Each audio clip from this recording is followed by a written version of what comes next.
கர்த்தருடைய வார்த்தைகளை நாம் சிந்திக்கலாம்.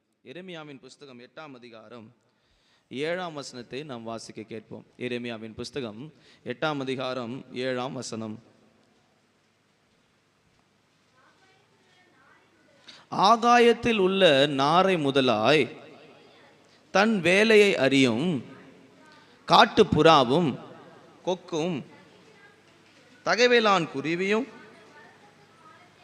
தாங்கள் வரத்தக்க காலத்தையும் அறியும் என் ஜனங்களோ கர்த்தருடைய நியாயத்தை அறியார்கள் என்று கர்த்தர் உரைக்கிறார் என்று சொல் என்று எரேமியா தீர்க்கதரிசிக்கு கர்த்தர் சொன்ன ஒரு தீர்க்க தரிசன வசனத்தை நாம் படிக்க கேட்கிறோம். எரேமியா புஸ்தகம் என்பது இஸ்ரவேல் ஜனங்கள், யூத ஜனங்கள் சிறைப்படிக்கும் முன்பாக சொல்லப்பட்டதான ஒரு தீர்க்க தரிசனமான ஒரு புஸ்தகம்.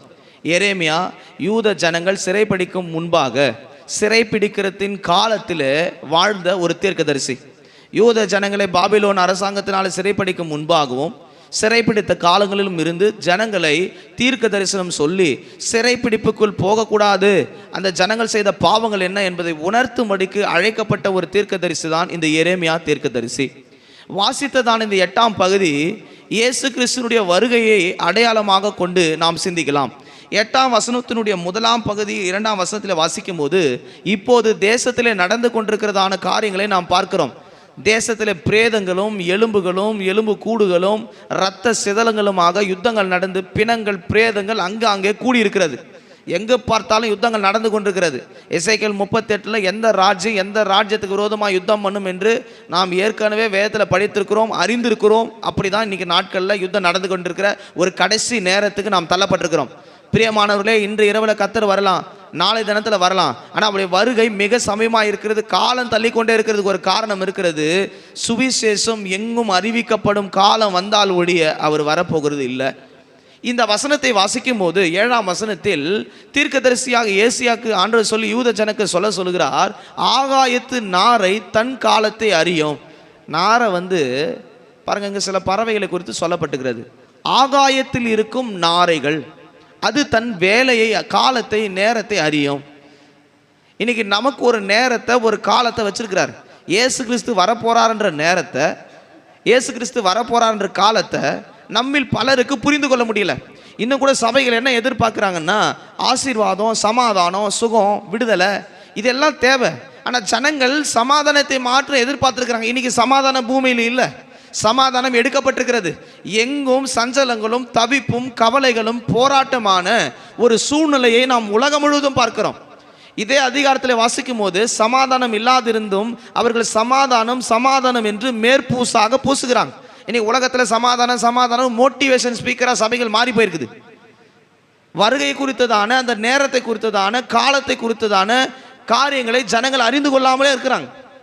வேத வசனத்தை பார்க்கும்போது எரேமியாவின் புஸ்தகத்தினுடைய 8ஆம் அதிகாரம் 11ஆம் வசனத்தில் சமாதானம் இல்லாது இருந்தும் சமாதானம் என்று சொல்லி என் ஜனத்மாகிய குமாரத்தின் காயங்களை மேற்பூச்சாய் குணமாக்குகிறார்கள். உள்ள ஆழமா வியாதி இருக்குது, உள்ள ஆழமா ரணம் இருக்குது, உள்ள ஆழமா சீவு வச்சிருக்குது. இதை பிதுக்கி இது சீலை எடுத்து குணமாக்காம இன்னைக்கு பிரசங்கங்கள், இன்னைக்கு செய்திகள் எப்படி ஆயிடுச்சுன்னா ஆற்றவும் தேற்றவும் சமாதானமாக்கவும் இப்படியே வசனத்தை கேட்குறாங்க. ஜனங்க சபைக்கு வரும்போது என்ன எதிர்பார்க்குறாங்க? சமாதானமாக ஒரு வார்த்தை சொல்வார்.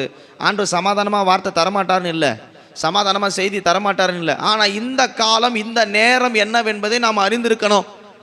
இன்றைக்கி நமக்கு கால நேரமே புரியலை. அதனால தான் சரியான விதத்தில் சத்தியத்தில் வளர முடியலை. எரேமியாவின் புஸ்தகம் 8ஆம் அதிகாரம் 15 சொல்லப்பட்டிருக்குது, சமாதானத்துக்கு காத்திருந்தோம், பிரயோஜனம் இல்லை, ஆரோக்கிய காலத்துக்கு காத்திருந்தோம், இதோ ஆபத்து.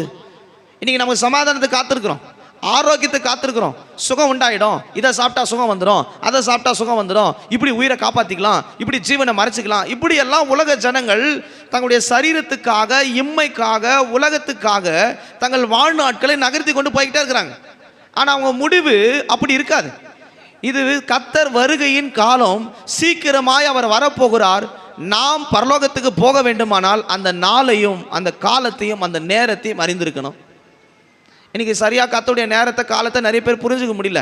இப்போ நம்ம ஒரு ஆளை சந்திக்க போகிறோம், நம்ம சொல்கிறோம் 10 மணிக்கு நம்ம அவரை மீட் பண்ணுவோம் அப்படின்னு சொன்னால் அவங்க 10 மணிக்கு எதிர்பார்க்குறாங்க. இன்றைக்கி ஆண்டவர் வருவதற்கான காலத்தை எப்படி அறிந்து கொள்வது? ஆண்டவர் வரான்றதுக்கான அடையாளங்களை எப்படி அறிந்து கொள்வது? இயேசு வருகிறார்ன்றதுக்கு அடையாளம் என்ன? இயேசுவை சந்திக்க போகிறன்றதுக்கு டைம் என்ன?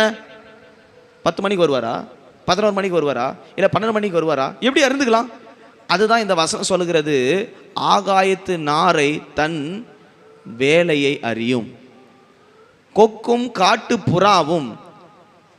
வசனம் சொல்லப்பட்டது, கொக்கும் காட்டு புறாவும் அடைக்கலான் குருவியும் தன் வேலையை காலத்தை அறியும். 2 கூட்டத்தை சொல்றாரு. இவங்க 2 பேர் தான் கர்த்தருடைய வருகையின் நேரம் தெரியும், கர்த்தருடைய வருகையின் காலத்தை புரிஞ்சு கொள்ள முடியும். மற்ற எல்லா ஜனங்களும் சபையில் இருக்கலாம், ஆராதிக்கலாம், அவங்களுக்கு மேற்பூச்சாக சமாதானத்தை பூசிக்கிட்டே இருப்பாங்க. அவங்க கர்த்தருடைய வருகை நேரமும் தெரியாது, கர்த்தருடைய வருகையின் காலமும் தெரியாது. நேரமும் காலமும் தெரியலன்னா அவர் வரும்போது அவங்க எதிர்பார்த்திருக்க மாட்டாங்க, அதனால் அவங்க கைவிடப்பட்டு போவாங்க.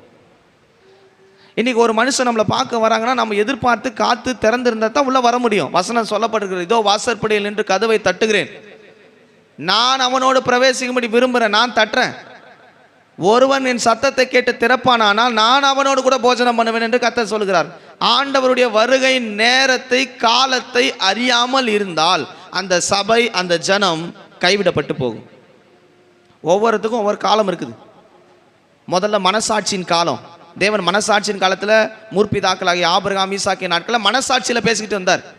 அதுக்கப்புறம் நியாயப்பிரமாண காலம், ஜனங்களுக்கு கட்டளைகள் மூலமாக, உடன்படிக்கையின் மூலமாக, ஆசரிப்பு கூடாரம் மூலமாக, ஆசாரிகள் மூலமாக நியாயப்பிரமாண காலத்தில் ஜனங்களோடு பேசிக்கிட்டே வந்தார். அதுக்கடுத்து ராஜாக்களின் காலம். ஒவ்வொரு ராஜாக்களை எழுப்பி ராஜாக்கள் மூலமாக ஜனத்தை சந்தித்து நீங்கள் சரி செய்யப்படணும், நீங்கள் இப்படி மாற்றப்படணும், உங்கள் வழிகளை சரி செய்யணும். ராஜாக்கள் காலத்தில் ராஜாக்கள் மூலமாக கர்த்தர் பேசினார். அதுக்கு பிற்பாடு தீர்க்கதரிசிகள் காலம். ஒவ்வொரு தீர்க்கதரிசிகள் மூலமாக, பெரிய தீர்க்கதரிசிகள், சிறிய தீர்க்கதரிசிகள், ஒவ்வொரு தீர்க்கதரிசிகள் மூலமாக கர்த்தர் ஜனங்களை சந்தித்து அவர் எப்படி வருவார், அவருக்கு இடத்துல ஜனங்கள் எப்படி மனம் திரும்பணும், பாவத்தை விட்டு எப்படி வெளியே வர வேண்டும் என்று பெரிய தீர்க்கதரிசிகள், சிறிய தீர்க்கதரிசிகள் இவர்களை கொண்டு அவர்களோடு கூட பேசினார். அதுக்கப்புறம் கிறிஸ்துவினுடைய பிறப்பு, கிறிஸ்துவின் காலம். கிறிஸ்து வந்தாச்சு பூமிக்கு. அவர் பிறந்த போது ரட்சிப்பின் காலத்தில் தேவன் ஒவ்வொருக்கும் ரட்சிப்பின் சுவிசேஷத்தை, அற்புதங்களை, அடையாளங்களை எல்லாவற்றையும் காண்பித்தார். அது ஒரு ரட்சிப்பின் காலத்தின் அடையாளமாக இருக்கிறது. நாம் வாழ்ந்து கொண்டிருக்கிற காலம் கிருபையின் காலம். இயேசு கிறிஸ்து மரித்து உயிர்த்தெழுந்த கிருபையின் காலத்தில் நாம் இருக்கிறோம். இந்த கிருபையின் காலத்தின் முடிவில் இயேசு இந்த பூமிக்கு வந்து தம்முடைய மந்தையை, தம்முடைய சபையை சேர்த்து கொள்ள போகிறார். இங்கே இருக்கிற ஒருவர் கூட நாம் அந்த தேவனுடைய ராஜ்யத்தை இழந்து போகக்கூடாது. இங்கே இருக்கிற ஒரு பிள்ளைகள் கூட தேவனுடைய சமூகத்தை நாம் இழந்துடக்கூடாது. அதுக்கு நாம் என்ன செய்யணும்? அவருடைய நேரத்தையும் அவருடைய காலத்தையும் நாம் அறிந்திருக்க வேண்டும். அதுக்கு தான் இந்த வசனம் சொல்லப்பட்டிருக்கிறது. முதலாவது 2 கூட்டம், ஒன்று நேரத்தை அறிந்திருக்கும், மற்றொன்று காலத்தை அறிந்திருக்கும். இயேசுவின் நேரத்தை நாம் எப்படி அறிந்து கொள்வது, இயேசு வரும் காலத்தை நாம் எப்படி அறிந்து கொள்வது? இந்த வேத வசனத்தை நாம் பார்க்கும்போது, ஆகாயத்தில் உள்ள நாரை முதலாய் தன் வேலையை அறியும். நாரைக்கு அவர் வரும் வேலையை குறித்து ஒரு அறிவு இருக்கிறது. நாரைன்னு சொன்ன உடனே நாம் என்ன சொல்லுவோம்? அது இங்கே வயலில் இருக்கும், அது அங்கே பறந்துக்கிட்டு இருக்கோம், அப்படி தான் சொல்லுவோம். ஒரு பறவை எடுத்துக்கிட்டா அதுக்கு வந்து 3 இடம் இருக்குது. ஒன்று வானத்தில் பறந்துக்கிட்டு இருக்குது, 2வது அது எங்கே உணவு எடுக்குதோ அந்த இடத்துக்கு அது பறக்குது, 3வது ஒரு இடம் இருக்குது, அது தங்கும் கூடு. 3 இடங்களில் ஒரு பறவை வாழ்கிறத நாம் பார்க்குறோம். ஆனால் இங்கே சொல்லப்பட்டிருந்த நாரை என்பது இது ஆகாயத்தில் இருக்கிறதான நாரை. ஆகாயத்தில் உள்ள நாரை எப்படி ஆகாயத்தில் இருக்குமா? எப்படிங்க நாரை வந்து ஆகாயத்தில் இருக்கும்? அது இலை பறனா கொஞ்ச நேரம் என்ன செய்யணும்? பறந்துக்கிட்டே இருந்தால் என்ன ஆகும்? ஒரு பறவை எவ்வளோ நேரம் பறக்க முடியும்? அது என்ன ஆகாயத்தில் உள்ள நாரைனா அது வானத்திலேயேவா இருக்கும்? உயரங்களில் பறந்திருக்கிற நாரை குறித்து பேசப்பட்டிருக்கிறது. அது எப்பொழுதும் வானத்திலே காணப்படுகிறது, உயர்ந்த இடங்களிலே அது பறந்து கொண்டிருக்கிறது. ஒரு கர்த்தருடைய பிள்ளைகள் பூமியில் இருந்தாலும், நாம் வேலை செய்தாலும், நாம் புசித்தாலும், நாம் குடித்தாலும், நாம் இந்த பூமியில் இருந்தாலும், நம்முடைய எண்ணங்கள் எல்லாம் பரலோகத்தை குறித்ததான சிந்தை இருந்தால்தான் அந்த நேரத்தை நாம் அறிந்து கொள்ள முடியும். ஆகாயத்தில் உள்ள நாரைகள் தன் வேலை அறிவும் என்று சொல்லப்பட்டிருக்கிறது. அதுக்கு அர்த்தம் என்ன? நாம் பூமியில் இருக்கிறோம், பூமியில் வாழ்ந்து கொண்டிருக்கிறோம், ஆனால் பூமிக்கு நமக்கு சொந்தம் இல்லை. வசனம் சொல்லப்பட்டது கொலேசியர் 3:2 வசனத்தில், பூமிக்குரியவைகள் அல்ல மேலானவைகளை தேடுங்கள் என்று சொல்லப்பட்டிருக்கிறது. ஒரு கர்த்தருடைய பிள்ளைகள் கர்த்தர் வருகிற நேரத்தை அறிய வேண்டுமானால் அவங்க பூமியில் இருக்கிறாங்க, சாப்பிட்றாங்க, வாழ்கிறாங்க, எல்லாமே அவசியம். ஆனால் அதை விட பிரதானமான நோக்கம் என்னன்னு கேட்டால், இயேசு எப்போது வருவார் என்று எப்பொழுதும் ஆகாயத்தில் உள்ள பரலோகத்தில் உள்ளவைகளையே சிந்திப்பது தான் அவருடைய நோக்கமாக இருக்கிறது. ரோமரின் புஸ்தகம் 14ஆம் அதிகாரம் 17ஆம் வசனத்தை வாசிக்கும் போது அங்கே என்ன சொல்லப்பட்டிருக்கிறது? ரோமரின் புஸ்தகம் 14ஆம் அதிகாரம் 17ஆம் வசனம். வாசிங்க.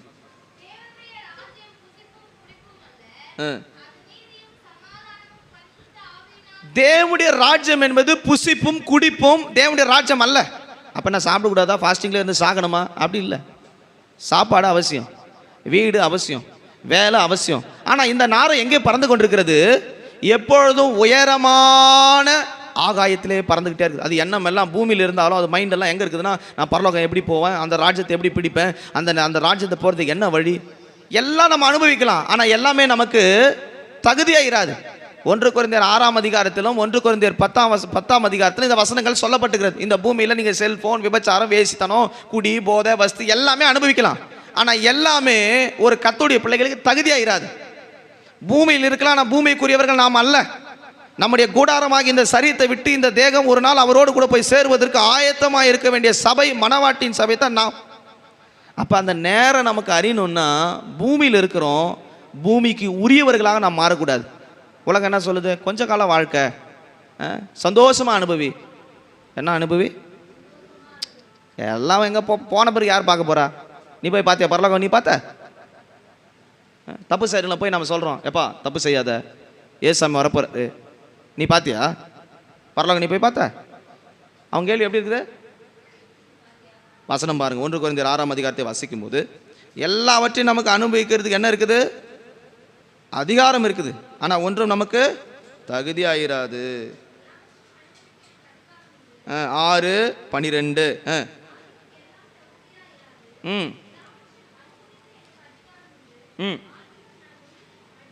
ஒன்றுத்துக்கும் நீங்க அடிமைப்படக்கூடாது. பரலோகவாசியாய் மாறுகிறவர்கள் கர்த்தருடைய நேரத்தை அறிய வேண்டுமானா இந்த பூமியில் இருக்கிற எந்த விஷயமும் உங்களை அடிமைப்படுத்துறதுக்கு இடம் கொடுத்துடக்கூடாது. இன்னைக்கு எத்தனை காரியத்தில் நம்ம அடிமைப்பட்டிருக்கிறோம்?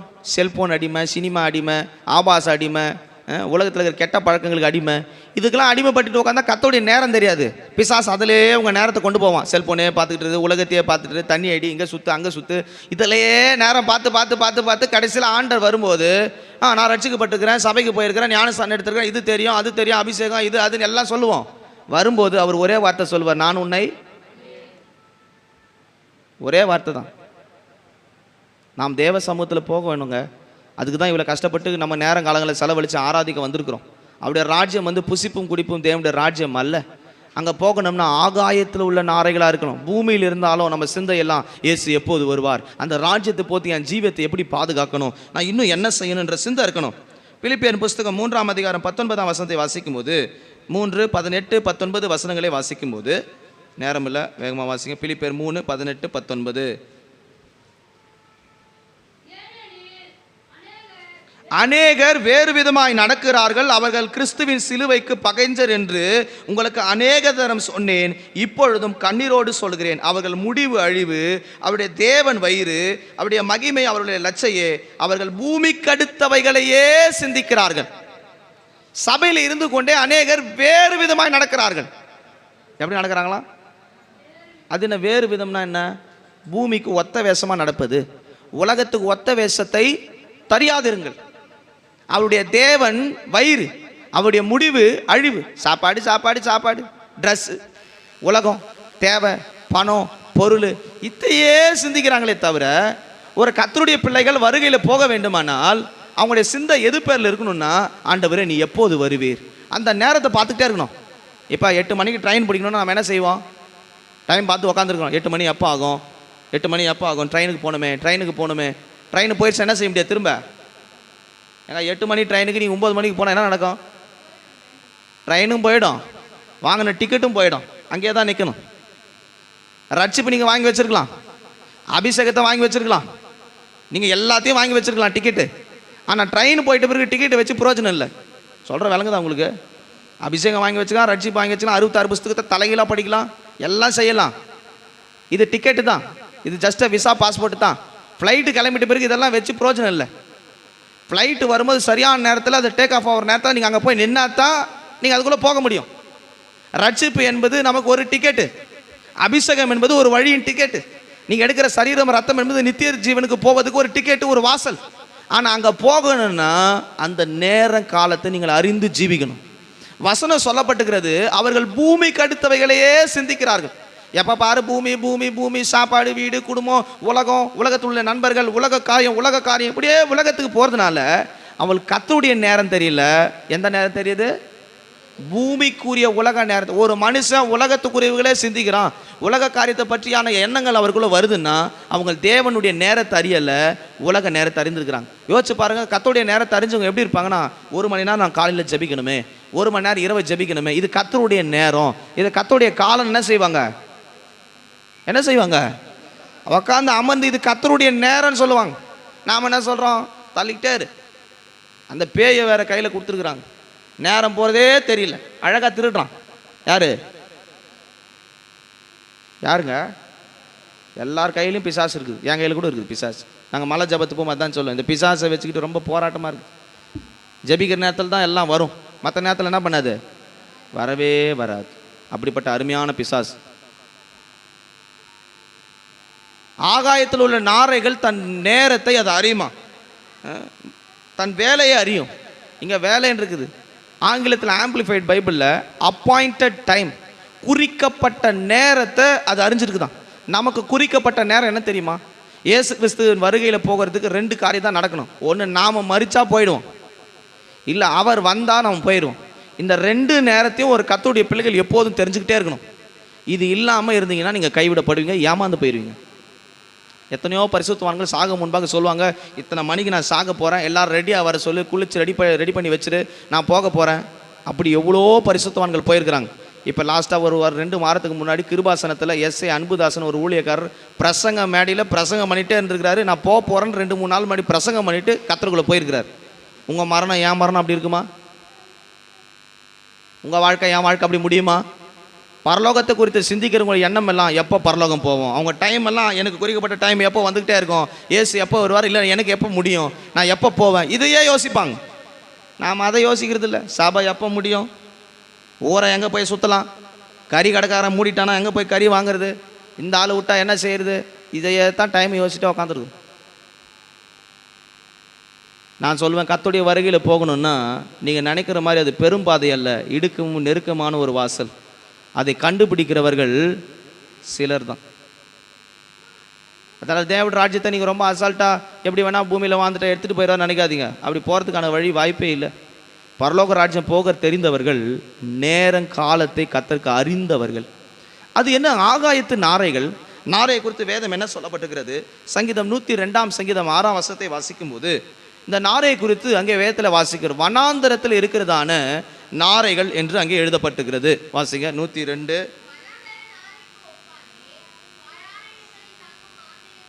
கர்த்தருடைய வருகை நேரத்தை அறிஞ்சவங்களுடைய வாழ்க்கை எப்படி இருக்குன்னா, ஒரு வனாந்தர பாதை.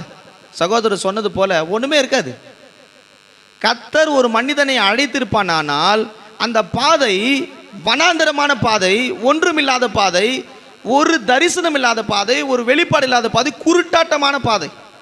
ஆபிரகாமுக்கு சொல்றார், எல்லாத்தையும் விட்டுட்டு வா, நான் சொல்ல தேசத்துக்கு போ. தேசம் பேரும் சொல்லலை, ஒரு தரிசனம் இல்லை, ஒரு வெளிப்பாடு இல்லை, ஒரு அட்ரஸ் இல்லை. ஆனால் சொல்றாரு, வா, நான் உன்னை ஆஸ்வதிப்பேன். கானானுக்கு போவது, பரலோக ராஜ்யம் போவது என்பது வனாந்திரத்திலே அலைகிற ஒரு நாரையை போன்றது. கர்த்தருடைய வருகையில் போறவங்க யாருன்னு கேட்டா, அவங்க எப்போதும் கர்த்தருடைய நேரத்துக்காக காத்திருக்கிறவங்க. ஏன் ஆண்டவர் ஒரு ஜனங்களை வனாந்திரத்தின் பாதை கொண்டு வராரு? இன்னைக்கு உங்கள் வாழ்க்கையில் வனாந்திரத்தின் பாதை இருக்குமானா சந்தோஷமாக இருங்க. அது விசுவாசத்தின் பாதை. நீங்கள் கரெக்டாக பரலோக ராஜ்யத்துக்கு போகிறதுக்கு கர்த்தர் நடத்திட்டு இருக்கிறான்னு அர்த்தம். வனாந்திரத்தில் ஒவ்வொரு நாளும் எது வேணா யாரைத்தான் நோக்கி பார்ப்பாங்க? ஆண்டவரே இன்னைக்கு சாப்பாடு இல்லை, சாப்பாடு கொடுங்க. ஆண்டவரே எனக்கு தண்ணி இல்லை, நீங்கள் தண்ணி நீங்கள் கொடுங்க. ஆண்டவரே எனக்கு காடை இல்லை, காடை கொடுங்க. இஸ்ரவேல் ஜனங்களை வனாந்திரத்தில் 40 வருஷம் நடத்தினது எதுக்கு காரணம்னா, வேத வசனம் சொல்லுது, அவருடைய மகிமை, அவருடைய கிரியை என்னவென்று அவர்களுக்கு காண்பிக்கும்படி கர்த்தர் 40 வருஷம் அவர்களை வனாந்திரத்திலே நடத்தி கொண்டு வந்தார். இந்த பூமியில் ரட்சிக்கப்பட்டு தேவன் நம்மை அனுமதிக்கப்படுகிற வனாந்திரத்தின் பாதை நாரையை போன்ற வனாந்திரத்திலே அலைகிற ஒரு பாதை. வனாந்தர ஜீவியம் என்பது கர்த்தரை மாத்திரம் சார்ந்திருந்து அவருடைய கிரியைகளை கண்டு ஜீவிக்கிறதான ஒரு ஜீவியம். அந்த நாட்கள் இந்த பரிசுத்தவான்கள் ஊழியக்காரங்க எதையுமே நம்மள விசுவாசத்தில் வனாந்தரத்தில் அப்படியே நடந்துக்கிட்டு போனாங்க. சோறு இல்லாத சோத்திர ஆண்டவர் சோறு தருவார், துணினாலும் பரவாயில்ல ஆண்டு துணி தருவார், எனக்கு எது இல்லைனாலும் பரவாயில்ல கர்த்தர் நடத்துவார். எபிரேயர் புஸ்தகம் 11ஆம் அதிகாரத்தில் வாசிக்கும் போது அவர்கள் பூமிக்குரியவைகளை தேடாமல் அதைகளை அற்பமாக எண்ணினார்கள். எபிரேயர் புஸ்தகம் 11ஆம் அதிகாரத்தை பார்க்கும்போது அங்கே வசனம் என்ன சொல்லப்பட்டுகிறது? எபிரேயர் புஸ்தகம் 11ஆம் அதிகாரத்தில் 12ஆம் வசனம் 13ஆம் வசனத்தில், பூமியின் மேல் தங்களை அந்நியரும் பரதேசிகளும் என்று அறிக்கைட்டு விசுவாசத்தோடு மரித்தார்கள். பூமியில் இருந்தாங்க, ஆனால் அந்நியராக இருந்தாங்க. பூமிக்கு சொந்தக்காரர் கிடையாது. அந்நியர்னா என்ன அர்த்தம்? பூமியில் இருந்தாங்க, ஆனால் பூமிக்கு அவங்களுக்கு என்ன இல்லை, சம்பந்தம் இல்லை. பூமியில் அந்நியர்களும் பரதேசிகளுமாக இருந்து என்ன செஞ்சாங்க? விசுவாசத்தோடு மரித்தாங்க. விசுவாச பாதை என்பது எல்லாவற்றையும் வச்சுக்கிட்டு வாழ்கிற வாழ்க்கை விசுவாச பாதை இல்லை. விசுவாச பாதை என்பது எதுவுமே இல்லைனாலும் கர்த்தர் செய்வார், கர்த்தர் நடத்துவார். அதான் விசுவாச பாதை, அதான் வனாந்திர வாழ்க்கை. நாரை உடைய வாழ்க்கை என்பது விசுவாசத்தோடு வனாந்திரத்திலே வாழ்கிற வாழ்க்கை. உங்களை கர்த்தர் வனாந்திர பாதையில் நடத்துறாரு, நான் ஜெபிச்சாதான் கர்த்தர் செய்கிறாரு. சில நேரத்தில் வனாந்திரத்திலே நான் நடத்திக்கிட்டே போகிற போல தெரியுது, நான் கைவிடப்பட்டது போல தெரியுது, ஒன்றுமே இல்லாத போல தெரியுது. நான் சொல்லுவேன், வனாந்திரத்தில் தான் கர்த்தர் ஊற்றுறதை தர முடியும், வனாந்திரத்தில் தான் கர்த்தர் மன்னாவை தர முடியும், வனாந்திரத்தில் தான் கர்த்தர் இறைச்சியை தர முடியும், வனாந்திரத்தில் தான் தூதர்களுடைய அப்பத்தை மனுஷன் புசிக்க முடியும், வனாந்திரத்தில் தான் கர்த்தருடைய ஜனங்கள் கர்த்தருடைய அற்புதத்தை பார்க்க முடியும். எகிப்தில் இருக்கிறவங்க கர்த்தர் அவங்களுக்கு அற்புதம் செஞ்சார், இஸ்ரவேலுக்கு அற்புதம் செய்யலை. எகிப்தில் இஸ்ரவேலர்கள் 400 வருஷம் இருந்தாங்க, ஆனால் ஒரு அற்புதம் கூட இஸ்ரவேலருக்கு கர்த்தர் செய்யலை. ஆனால் வனாந்திரத்துக்கு கொண்டு பண்ண போது கர்த்தர் அவளுக்கு அற்புதம் செய்தார். ஏன்னா விசுவாசத்தின் பாதை கைவிட்டார்னா அவன் சோர்ந்து போயிடுவான். இன்னைக்கு நம்மளை ரட்சித்து கர்த்தர் இந்த வனாந்திர பாதை கொண்டு வந்திருக்கிறார். நீங்கள் சோர்வடையாதீங்க, விசுவாசத்தில் நிலைத்திருங்க. இந்த வனாந்திர பாதையில் கர்த்தர் நிச்சயமாய் உங்களை போஷித்து சேர வேண்டிய கானானுக்கு நிச்சயமாய் கொண்டு போவார். நீங்கள் செய்ய வேண்டியது ஒன்றே ஒன்று தான், வனாந்திரத்தில் உங்கள் நேரத்தை பார்த்துக்கிட்டே இருங்க. பூமிக்குரிய காரியங்கள் அல்ல, மேலானவைகளை தேட வேண்டும். விசுவாசம் உள்ள விசுவாச வீரர்களை பற்றி சொல்லியிருக்குது. அவங்க பூமியில் இருந்தாங்க, அந்நியரும் பரதேசிகளுமாக இருந்து இந்த பூமியில் விசுவாசத்தோடு கர்த்தருக்குள்ள மரித்து தேவ ராஜ்யத்தில் பிரவேசித்திருக்கிறாங்க. அப்போ முதலாவது நாரை போன்ற வனாந்திர வாழ்க்கை உள்ளவர்கள் தேவன் வரும் நேரத்தை அறிந்திருக்கிறார்கள். இரண்டாவது ஒரு கூட்டம் இருக்குது, அதை குறித்து வாசிக்கும் போது, காட்டு புறாவும் கொக்கும் தகவலான் குருவியும் தாங்கள் வரத்தக்க காலத்தையும் அறியும். இங்கே தாங்கள் வரத்தக்க காலம் அறியும் சொல்லப்பட்டிருக்கிறது. இந்த காலம்தான் கிறிஸ்துவின் வருகையின் காலம். இன்னொரு விதத்தில் சொல்லணும்னா துளிர் விடும் காலம், ஒரு செழிப்பான காலம். இயேசு வருகிற ஒரு காலத்தை குறித்து நாம் இந்த வேத வசனத்தின் மூலமாக அறிந்து கொள்வோம். நல்லா புரிஞ்சுக்குங்க. இதை நீங்கள் சரியான விதத்தில் புரிஞ்சால் தான் இந்த சத்தியம் உங்களுக்கு விளங்கும். இல்லைனா நீங்கள் இதை நீங்கள் சரியான விதத்தில் பகுத்து புரிய முடியாது. வேத வசனத்தை பார்க்கும்போது அது தன் காலத்தை அறியும். இங்கே காலம் அறியுன்னு சொல்லப்பட்டிருக்கிறது. ஆங்கிலத்தில் மைக்ரேஷன் டைம், சீசன். ஒரு பறவை ஒரு இடத்துலேருந்து இன்னொரு இடத்துக்கு போகணும்னா அது தன் காலத்தை அறிந்தால்தான் போகும். மழை காலத்தில், இலையுதிர் காலத்தில் ஒரு பறவை அந்த இடத்துல இருந்து வேறொரு இடத்துக்கு போகுது. திரும்பவும் அது வரணும்னா மழை முடிஞ்சு திரும்ப அந்த இலை உதிர்ந்த மரங்கள் துளிர்க்கும் போது, வசந்த காலம் வரும்போது திரும்பவும் அது இடத்துக்கு வருகிறது. அதே போல இந்த பூமியில் நாம் அந்நியர்களும் பரதேசிகளை போல இருக்கிறோம். இயேசு வரும்போது நாம் மைக்ரேஷன், இங்கே இருக்கிற நாம் பரலோகத்துக்கு மைக்ரேட் ஆக போக போகிறோம், இங்கே இருக்கிற நாம் அந்த குடியிருப்புக்கு போக போகிறோம். நமக்கு ஒரு காலம் தெரியணும். நமக்கு எந்த காலம் வசந்த காலம், இயேசுவின் காலம் என்ன என்பது அறிந்திருக்கணும். அதற்கு 3 காரியங்கள் சொல்லப்பட்டிருக்கிறது. அது அந்த காலத்தை அறிந்திருக்கிறது. முதலாவது சொல்லப்படும் போது அது எதை சொல்லப்பட்டிருக்கிறது? காட்டு புறாவை குறித்து வாசிக்கிறோம். காட்டு புறா எதை காண்பிக்கிறது? அநேக காரியங்கள் வேதத்தில் சொல்லப்பட்டிருக்கு, எல்லாவற்றையும் வாசிக்க சமயம் இல்லை. லூக்காவின் புஸ்தகம் 2ஆம் அதிகாரம் 24ஆம் வசனத்தை வாசிக்கும் போது, வாசிங்க 2:24, வேகமாக வாசிக்கணும்.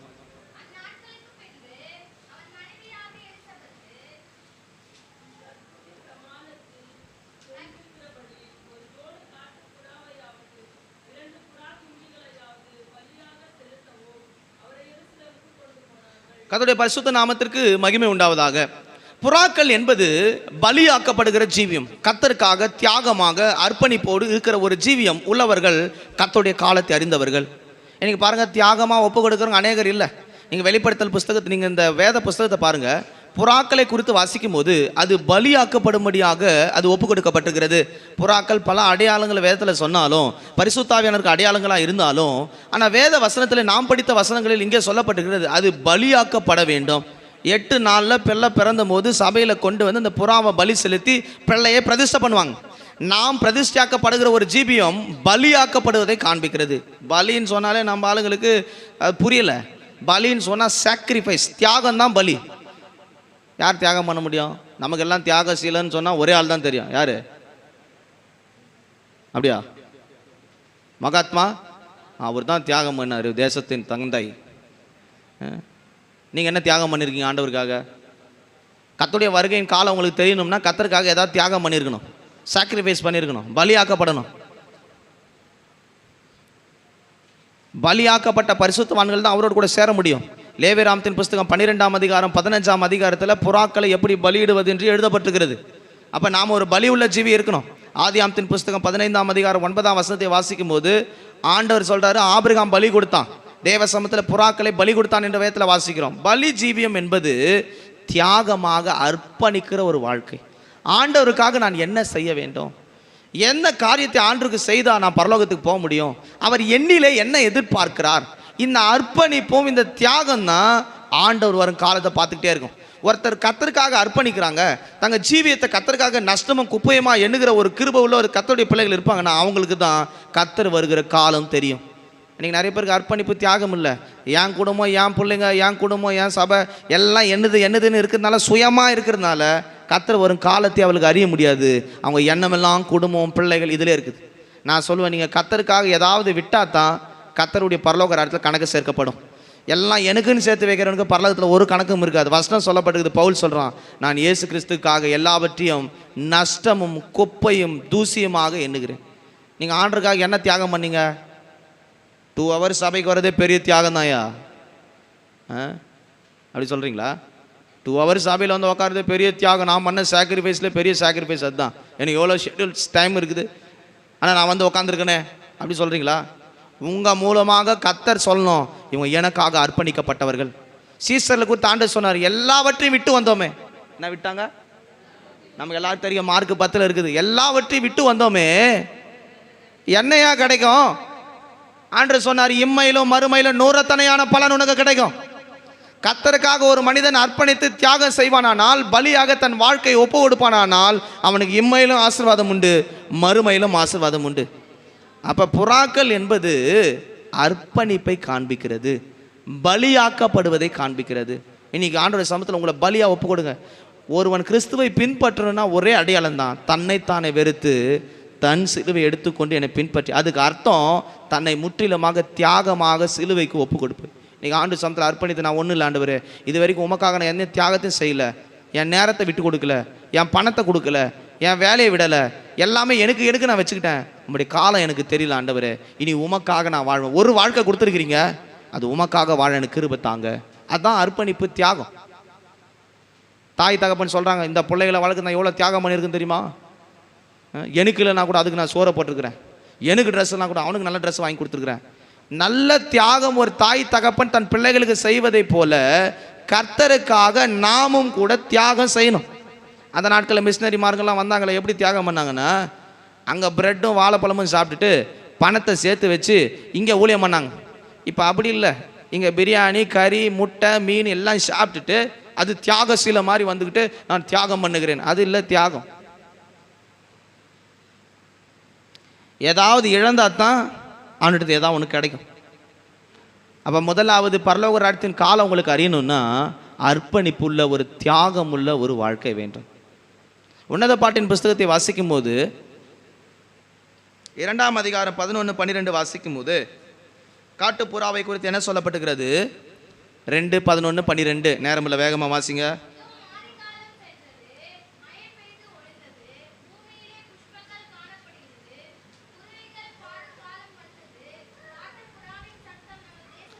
இந்த காட்டுப்புறாவின் சத்தம் தேசத்திலே கேட்டது. எங்க காட்டுப்புறா கத்தனை எவ்வளோ தூரம் கேட்கும்? புறா வளர்த்துருக்கீங்களா நீங்கள்? எவ்வளோ தூரம் கேட்கும்? ஆனால் இந்த காட்டுப்புறா கத்தனை எவ்வளோ தூரம் கேட்கும்? நான் சொல்லுவேன், இந்த காட்டுப்புறாவின் சத்தம் என்பது தியாகமாக சுவிசேஷத்தை அறிவிப்பது.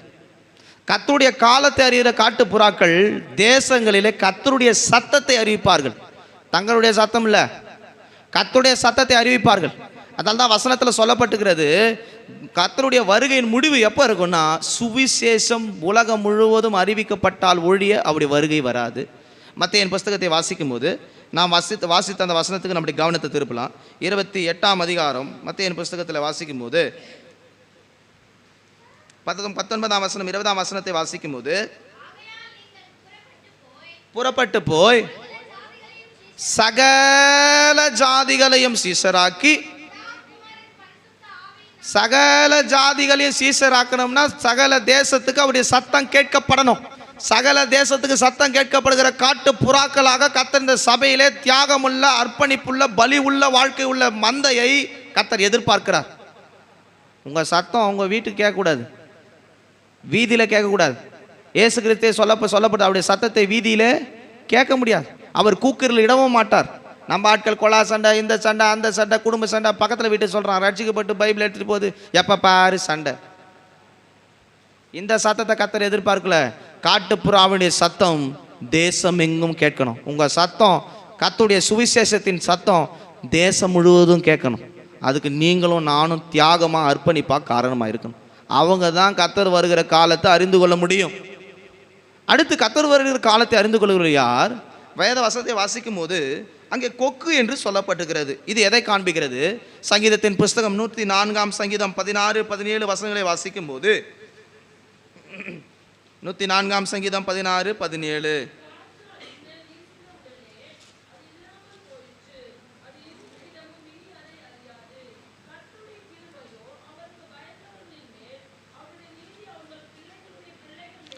அங்கே குருவிகள் கூடு கட்டும், தேவதாரு விருட்சங்கள் கொக்குகளின் குடியிருப்பு என்று எழுதப்பட்டிருக்கிறது.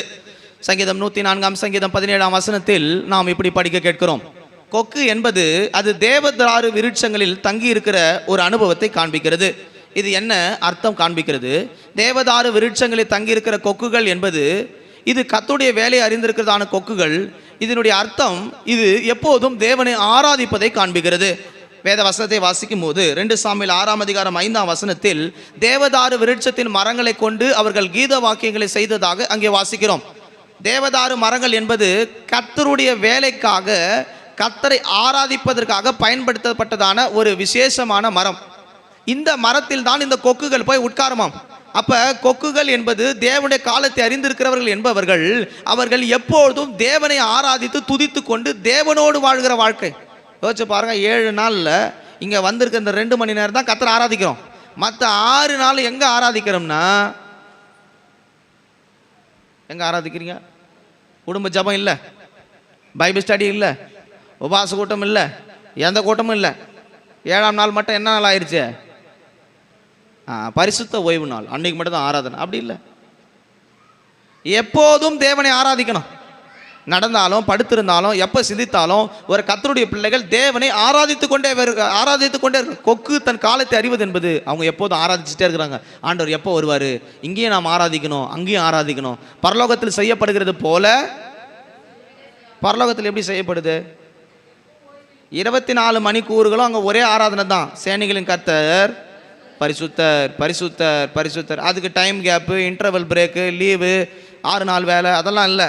24 மணி நேரம் ஒரே வேலை தான். என்ன வேலை? என்ன வேலை?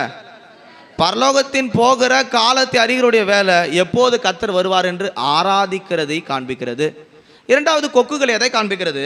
2 நாளாகமத்தின் புஸ்தகம் 2ஆம் அதிகாரம் 5ஆம் வசனத்தை வாசிக்கும் போது, 2 நாளாகமத்தின் புஸ்தகம் 3ஆம் அதிகாரம் 5ஆம் வசனத்தை வாசிக்கும் போது, சாலமோன் கட்டின தேவாலயம் இந்த தேவதாரு விருட்சத்தின் மரங்களை கொண்டு கட்டப்பட்டதாக வாசிக்கிறது.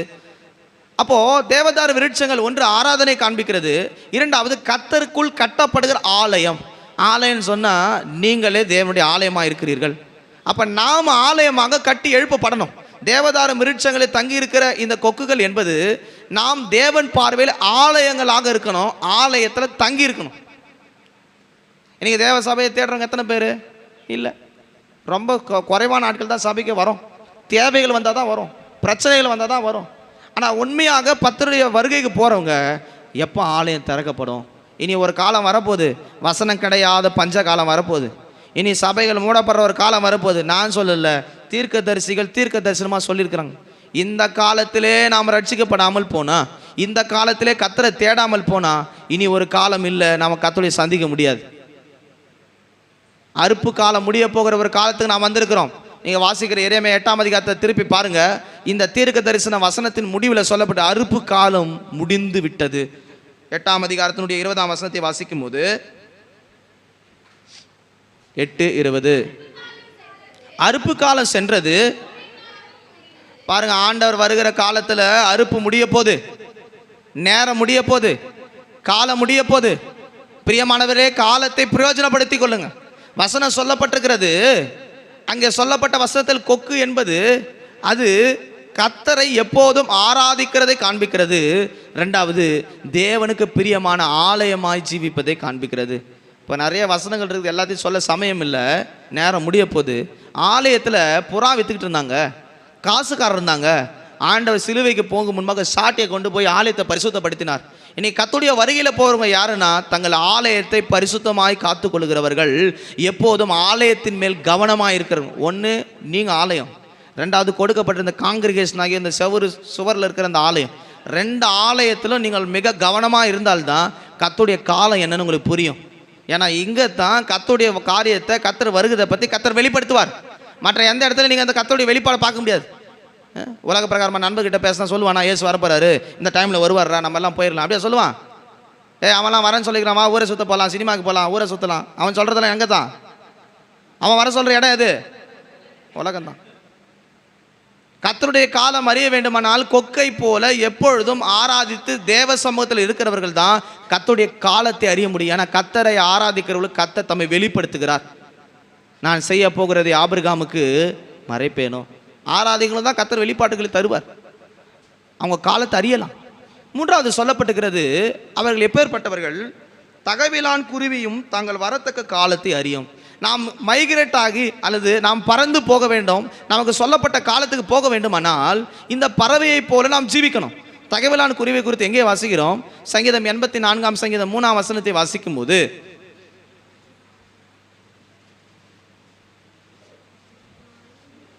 உம்முடைய பீடங்கள் அண்டையில் அடைக்கலான் குருவிக்கு வீடும் தகவலான் குருவிக்கு தன் குஞ்சுகளையும் கூட்டையும் வைக்க இடம் கிடைத்ததே என்று நாம் அங்கே படிக்கிறோம். தகவலான் குருவி என்பது பல அனுபவங்களை சொல்லுகிறது. ஒன்று, அது தகைத்து அது அலைந்து திரிகிற வாழ்க்கை என்று நாம் வேத புஸ்தகங்களை பார்க்கிறோம்.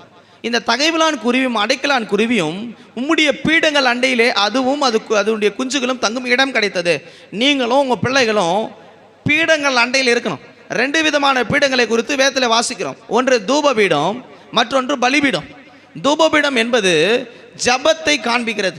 கர்த்தருடைய வருகையின் காலத்தை அறிந்தவங்க யாருன்னு கேட்டால் எப்போதும் தூபத்தை போட்டுக்கிட்டே இருக்கணும். நாம் சொல்கிறோம், பக்கத்து வீட்டுக்காரன் சாம்பிராணி போட்டாயா, உள்ள ஒரே புகையாக இருக்குது. அவன் போட தான் செய்வான். அவனுக்கு தெரியுது அந்த டைமில் இன்றைக்கி கிருத்திகை அமாவாசை போடணும்னு போடுறான். நீ என்ன போடுறதில்ல? என்ன போடுறதில்ல? குளிக்கலாம் மட்டும் போட்டுக்கிறோம். என்னதுங்க? அதை மட்டும் போடும். கர்த்தருடைய வருகையில் போகிறவங்க தூபபீடத்தை தூபம் எரிஞ்சுக்கிட்டே இருக்கணும். அது ஒரு நாள் 2 நாள் எரியுது இல்லை, எப்பொழுதும் பலிபீடத்தில் எரிந்துக்கிட்டே இருக்கணும். ஆசரிப்பு கூடாரத்தில் 3 பகுதி இருந்தது. பிரகாரம், பரிசுத்த ஸ்தலம், மகா பரிசுத்த ஸ்தலம். இந்த பரிசுத்த ஸ்தலத்தில் இருக்கிற தூபபீடம் எப்போதும் எரிஞ்சுக்கிட்டே இருக்கணும். புகை வானத்துக்கு நேராக போயிட்டு இருக்கணும். கர்த்தர் அந்த வாசனை நுகர்ந்து அந்த பலிபீடத்தில் இருக்கிற தூபங்களை கர்த்தர் நுகர்ந்து அதை ஆசீர்வதித்து அதை கேட்டு அவங்க பலிக்கு பதிலை அனுப்பிக்கிட்டே இருப்பார். ஆம் என்றும் ஆமேன் என்றும். இன்னைக்கு ஜெபிக்கிறவங்க குறைஞ்சிட்டாங்க. 1 மணி நேரம் கூட ஜெபிக்காத விசுவாசிங்களாம் சபையில் இருக்குது. நிச்சயமாக சொல்கிறேன், நீங்கள் பரலோகம் போக முடியாது. நீ யாராக வேணா இருக்கலாம், எத்தனை வருஷம் விசுவாசியாக இருக்கலாம். 1 மணி நேரம் ஆண்டவர் கொடுக்க முடியலன்னா பரலோகத்தில் கொண்டு போய் வச்சு என்ன செய்ய போகிறாரு உங்களை? அங்கே 24 மணி நேரம் ஜெபிக்கணுமே, 24 மணி நேரம் ஆராதிக்கணுமே. 1 மணி நேரமே ஆராதிக்க முடியல, உங்களை கொண்டு போய் அங்கே வச்சா எப்படி 24 மணி நேரம் நீங்கள் ஆராதிக்க முடியும்? வசனம் சொல்லப்பட்டிருக்கிறது, தகவலான் குருவி என்பது எப்பொழுதும் தூபபீடத்தில் அண்டையிலே தங்கியிருக்கும். எப்பவும் ஜெபம் பண்ணுவோம், எப்போ ஜெபம் பண்ணுவோம், எப்போ ஆண்டவர் பேசுவார், எப்போ ஆண்டவர் பேசுவார், எப்போ ஆண்டவர் பேசுவார். ரெண்டாவது பலிபீடம். பலிபீடத்தில் பலவிதமான பலிகள் இருக்குது. சர்வாங்க தகன பலி, தகன பலி, குற்ற நிவாரண பலி, பாவ நிவாரண பலி, போஜன பலி, சமாதான பலி, இப்படி பலிகள் உண்டு. பலிகள் என்பது நான் சொன்னது போல ஆண்டவரை ஆராதிப்பதை காண்பிக்கிறது. ரோமரின் புஸ்தகம் 12ஆம் அதிகாரம் 1ஆம் வசனத்தை வாசிக்கும் போது, உங்களை நீங்களே ஜீவ பலியாய் ஒப்பு கொடுங்கள், நீங்கள் செய்வது இதுவே புத்தி உள்ள ஆராதனை என்று படிக்கிறோம். தேவன் விரும்புகிற பிரியமான ஆராதனை நம்மை தேவ சமூகத்தில் பலியாக ஒப்பு கொடுப்பது. சர்வாங்க தகன பலி என்பது தலையிலிருந்து கால் வரைக்கும் பலியாக அப்படியே பலிபீடத்தில் வச்சு துண்டு துண்டாக வெட்டி நெருப்புக்குள்ளே அதை தகனிக்கிற ஒரு பலிபீடம். அப்போ சர்வாங்க தகன பலி என்பது ஆவி ஆத்மா சரீரங்களை ஆண்டவரிடத்தில் அர்ப்பணிப்பது. நீங்கள் என்ன அர்ப்பணிக்கிறீங்க? நான் சொல்கிறேன், கர்த்தருடைய வேலையை காலத்தை நீங்கள் அறியணும்னா நீங்கள் தூபபீடத்தில் நிற்கிறவங்களா இருக்கணும், பலிபீடத்தில் நிற்கிறவங்களா இருக்கணும். இது ரெண்டும் அதனுடைய காலத்தையும் நேரத்தை அறியும். அது என்ன காலம்? அதுதான் வசந்த காலம், அதுதான் துளிர் விடும் காலம். இதை நீங்கள் மத்தேயுவின் புஸ்தகத்தை வாசிக்கும் போது 24ஆம் அதிகாரம் 32, 33 வசனங்களை வாசிக்கும் போது இந்த காலத்தை குறித்து இயேசு கிறிஸ்து சொல்லுகிறார். நான் வரும் காலம் எப்படி இருக்கும்? 24ஆம் அதிகாரம் 32, 33 வசனங்களை வாசிக்கும் போது, வேகமாக வாசிக்கணும்.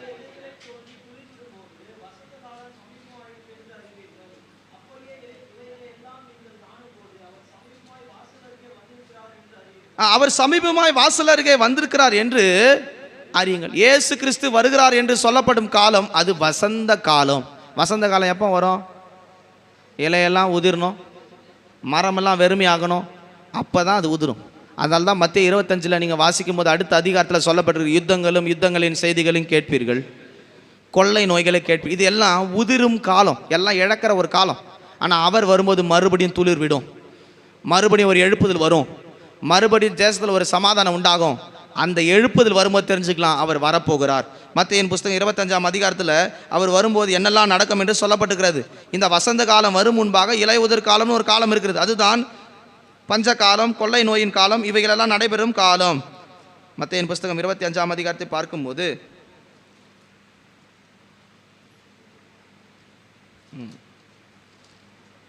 24ஆம் அதிகாரத்தை பார்க்கும்போது 6ஆம் வசனத்திலிருந்து 14ஆம் வசனம் வரை வாசிக்கும் போது நேரம் இல்லை. முடிவு பறிந்து நிலைத்து நிற்பவனே ரட்சிக்கப்படுவான். ராஜ்யத்தினுடைய இந்த சுவிசேஷ பூலோகம் உள்ள சகல ஜாதிகளுக்கும் சாட்சியாக பிரசங்கிக்கப்படும். அப்போது முடிவு வரும். இயேசு கிறிஸ்துனுடைய வருகையின் காலத்தில் போக வேண்டுமானால் அந்த சபை அவர் வரத்தக்க நேரத்தையும் காலத்தையும் அறிந்திருக்க வேண்டும். அதை தான் இந்த காலை வேளை நம்ம சிந்தித்து கொண்டு வருகிறோம். அப்போ அந்த வருகையின் காலத்தில் போவதற்கு அந்த சபை வசந்த காலத்தை அறிந்திருக்கணும். அது இலை உதிர் காலத்தில் எல்லாம் உதிர்ந்துடும், யுத்தங்கள் நடக்கும், கொள்ளை நோய் நடக்கும், வறுமை இருக்கும், பஞ்சம் இருக்கும், இது எல்லாம் வரப்போகுது, வந்துக்கிட்டும் இருக்குது. ஆனால் இதைகளை கண்டு என்ன செய்யாதீங்க, பயப்படாதீங்க. இவையெல்லாம் வேதனைக்கு ஆரம்பம், முடிவு உடனே வராது. முடிவு எப்போ வரும்னா ராஜ்யத்தின் இந்த சுவிசேஷம் பூலோகமெல்லாம் பிரசங்கிக்கப்படும், அப்போது முடிவு வரும். இந்த துளிர் எதை காண்பிக்கிறது? முழு பூமிக்கும் இயேசுதான் ரட்சகர் என்று அறிவிக்கப்பட போகிறது. அந்த துளிர் வேத வசனத்தில் வாசிக்கிற ஈசா எனும் அடிமரத்திலிருந்து எழும்பின ஒரு துளிர், அது எழும்பி செழிக்கும் என்று சொல்லப்பட்டிருக்கு. அதுதான் இயேசுவின் நாமம் சுவிசேஷம். அது முழு உலகத்துக்கு அறிவிக்கப்பட போகிற காலம் இருக்கிறது. அதுதான் துளிர் விடும் காலம். அது இந்த கொக்கு அறிந்திருக்கிறது, இந்த நாரை அறிந்திருக்கிறது, காட்டு புறாக்கள் அறிந்திருக்கிறது, தகைவிலான் குருவி அறிந்திருக்கிறது. இது அறிந்திருக்கிறதுனால இந்த நேரத்தின் காலத்தை அறிந்திருந்த பறவைகள் அந்த காலத்தில் அது எடுத்துக்கொள்ளப்படும். அவர்கள் கர்த்தருடைய நியாயத்தை அறிந்தவர்கள், அவருடைய கர்த்தருடைய உண்மை அறிந்தவர்கள் கர்த்தருடைய வருகையில் எடுத்துக்கொள்ளப்படுவார்கள். வசனம் சொல்லப்பட்டுகிறது, கர்த்தர் நியாயத்தை அறியார்கள் என்று கர்த்தர் உரைக்கிறார். ஆனால் இந்த உலக ஜனம் கர்த்தர் நியாயத்தை அறியல, கர்த்தருடைய உண்மையை அறியல, கர்த்தர் வருகையில கைவிடப்படுவாங்க. பிரியமானவர்களே, இந்த காலை வேளையில கர்த்தருடைய வருகையில் நாம் போவோமானால் இந்த காரியம் நமக்கு தேவையா இருக்கிறது. நாம் இங்கே இருந்து குடிபெயர்ந்து போக வேண்டும். மைக்ரேஷன், பறவைகள் எப்படி மைக்ரேட் ஆகி ஒரு காலத்தை விட்டு இன்னொரு காலத்துக்கு போகுதோ, வேடந்தாங்கல்ல பாருங்க, எல்லா சீசன்லையும் பறவை இருக்கிறது இல்லை, ஒரு சீசனில் தான் பறவை இருக்குது. அது காரணம் என்னென்னா அந்த இடத்துல வாழ்ந்த இடத்துல அதனுடைய சூழ்நிலை இப்போ ஒன்றும் இல்லாமல் இருக்குது. அதனால் அந்த சூழ்நிலையை விட்டு வேடந்தாங்கல் பறந்து வருது. மழையாக இருக்குது, இல்லை அந்த இடத்துல குளிராக இருக்குது, இல்லை அந்த இடத்துல உணவு கிடைக்கல. அப்போ என்ன செய்யுது? அந்த பருவநிலை மாற்றத்து நிமித்தம் அங்கே இருந்து வேடந்தாங்களுக்கு பறந்து வருது. அதுபோல் நாம் பரலோகத்துக்கு போக வேண்டாமானால் இங்கே இருக்கிற பருவ நாட்கள், சூழ்நிலைகள், காலங்கள், நேரங்கள் இவைகளை நாம் அறிந்தால் ஒழிய அந்த காலத்தை புரிந்து நாம் பரலோகம் போக முடியாது. அப்போ நாம் கொக்கை போல, நாரையை போல, தகைவலான் குருவியை போல, அடைக்கலான் குருவியை போல கர்த்தர் வரத்தக்க வேலையும் கர்த்தர் வரத்தக்க காலத்தை நாம் அறிந்திருக்க வேண்டும். அவர் வரும் காலம் வசந்த காலம், சுவிசேஷம் ஜாதிகள் எங்கும் பிரசங்கிக்கப்படுகிற காலம். முழங்கால் படிட்டு, ஆண்டவரே, அந்த காலத்தை நாங்கள் அறிந்தவர்களாக, அந்த நேரத்தை நாங்கள் அறிந்தவர்களாக நம்முடைய ராஜ்யத்தில் பிரவேசிக்க வேண்டும். ஆண்டவரே, காலத்தை நாங்கள் பிரயோஜனப்படுத்திக் கொள்ள எங்களுக்கு உதவி செய்யும். கர்த்தருடைய காலத்தை, நேரத்தை நாங்கள் மீறி நடந்து விடக்கூடாது. எங்கள் குடும்பம் ஒருவர் கூட கைவிடப்பட்டக்கூடாது. எங்களுக்கு அந்த கிருபை தாரும் ஆண்டவரே. கண்களை மூடி எல்லாம் ஜெபிக்கலாமா? Hallelujah hallelujah hallelujah. Praise the Lord. Hallelujah. உம்மை ஸ்தோத்திரிக்கிறோம் ஸ்தோத்திரிக்கிறோம் ஸ்தோத்திரிக்கிறோம் ஸ்தோத்திரிக்கிறோம் ஸ்தோத்திரிக்கிறோம் ஸ்தோத்திரிக்கிறோம். ஹல்லேலூயா ஹல்லேலூயா. வனாந்தர பாதையில் கர்த்தர் நடத்துகிறாரா? விசுவாசம் உள்ள பாதை இருக்கிறதா? தெரிஞ்சுங்க, கர்த்தர் வருகைக்கு நீங்கள் ஆயத்தமாயிட்டு இருக்கிறீங்கன்னு அர்த்தம். இந்த விசுவாச பாதை உங்களை நிச்சயமாய் கானானுக்கு கொண்டு போய் சேர்க்கும். விசுவாசம் உள்ள முற்பிதாக்களை குறித்து வாசிக்கிறோம். அவர்கள் பூமியிலே அந்நியரும் பரதேசிகளுமாய் சஞ்சரித்து விசுவாசத்தோடு மரித்து நித்தியத்தை பெற்றுக்கொண்டாங்க. நீங்கள் வனாந்தர நாரையா இருக்கிறீங்களா? கர்த்தருடைய நேரத்தை நீங்கள் அறிந்து கொள்ளலாம். கொக்கு அது எப்போதும் தேவனை ஆராதித்து கொண்டிருக்கிறது. தேவனுடைய ஆலயமாக இருக்கிற அனுபவத்தை காண்பிக்கிறது. தேவதாரு விருட்சத்தில் காணப்படுகிறது. புறாக்கள் பலி உள்ள ஜீவியம், அர்ப்பணிப்பும் தியாகமாய் கர்த்தருக்காக சத்தமிடுகிறது. உங்கள் சத்தம் இனி உங்கள் பட்டணங்களில் கேட்கணும். இனி உங்கள் சத்தம் உங்கள் கிராமங்களில் கேட்கணும். உங்கள் சுற்றுப்புறத்தாருக்கு உங்கள் சத்தம் கேட்கணும். அது என்ன சத்தம்? சுவிசேஷத்தை நற்காரியமாய் அறிவிக்கிறவருடைய சத்தம். அநேகரை கர்த்தருக்கு கொள்ளை பொருளாய் சேர்க்கும் ஒரு காலத்துக்கு நாம் வந்திருக்கிறோம். அறுப்பு மிகுதி, வேலையாட்கள குறைவு. ராஜ்யத்தின் சுவிசேஷத்துக்காக வேலை செய்ய ஆயத்தமாய் தியாகமாய் அர்ப்பணிப்போமாக. ஹல்லேலூயா ஹல்லேலூயா ஹல்லேலூயா ஹல்லேலூயா ஹல்லேலூயா ஹல்லேலூயா. தகவலான் குருவை குறித்து வாசிக்கிறோம். அது பீடங்கள் அண்ணிலே தன் குடும்பத்தை வைத்திருக்கிறது. உங்கள் பிள்ளைங்க நீங்கள் கர்த்தருடைய பலிபீடத்தில் இருக்கணும். கர்த்தருடைய தூப பீடத்தில் நிற்கணும். கர்த்தர் வரும்போது என் மனவாட்டியே, என் உத்தமே, என் புறாவே என்று கர்த்தர் அழைக்க முடியாத ஒரு ஜீவன்.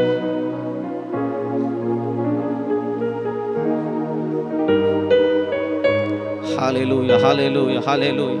எல்லாம் வாயை திறங்கம்மா, சத்தத்தை உயர்த்துங்க. இவ்வளோ நேரம் கர்த்தருடைய சத்தத்தை கேட்டிருக்கிறோம். உங்களுடைய நேரத்தை நான் விட்டுறக்கூடாது ஆண்டவரே. உங்களுடைய காலத்தை நான் விட்டுறக்கூடாது ஆண்டவரே. நிச்சயமாக உங்களுடைய நேரத்தில் நான் வந்து சேரணும் ஆண்டவரே. எனக்கு கொடுக்கப்பட்ட நேரத்தை, காலத்தை நான் அறிந்து ஓடணும். உங்களுடைய ராஜ்யத்தை நான் பிரவேசிக்கணும். ஹல்லேலூயா ஹல்லேலூயா ஹல்லேலூயா. அம்மா சத்தமாக கூப்பிடுங்கம்மா. நான் இது வரைக்கும் என் நேரத்தை விட்டுட்டேன் ஆண்டவரே. என் காலத்தை விட்டுட்டேன். இனி காலத்தை நான் பிரயோஜனப்படுத்த எனக்கு உதவி செய்யுங்க. கொஞ்ச காலம் இயேசுவுக்காக கஷ்டப்பாடு சகிப்பதினா இன்னல் துன்பம் இன்பமாய் மாறும். இயேசுவை நான் காணும் போது அவர் பாதம் வீழ்ந்து பணிந்து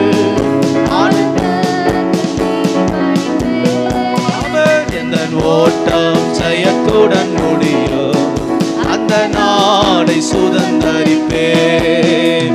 எந்த ஓட்டம் ஜெயத்துடன் முடியும். கஷ்டம் கண்ணீர் நிறைந்த உலகை கடந்தேனும் நான் மரிப்பேன். கஷ்டம் கண்ணீர்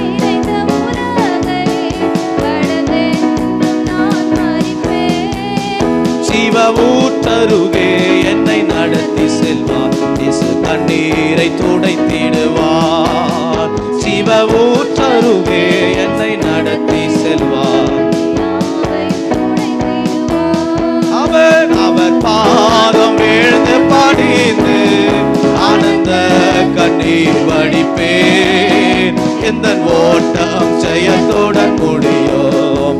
அந்த நாடை சுதந்தரிப்பேன். சததவேதி எந்த ஓட்டம் சிவலாதியா விசுவாசத்தோடு சொல்லுவோமாக. எந்த ஓட்டம் ஜெயத்துடன் முடியும். அந்த நாடை சுதந்தரிப்பேன். எந்த ஓட்டம் ஜெயத்துடன் முடியும். அந்த நாடை சுதந்தரிப்பேன். எந்த ஓட்டம் ஜெயத்துடன் ஜெயம் ஜெயம் ஜெயம். மரணத்தின் மேலே பாதாளத்தின் மேலே ஜெயம். எந்த ஓட்டம் சிவலாதியா கரவர ரிபிகவரவல ரதினா ரிவல சந்தன மௌதியா கரவரி தினா சந்தன.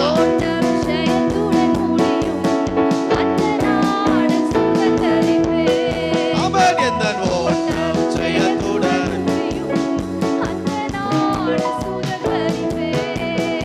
அவர் பாதம் வீழ்ந்து பணிந்து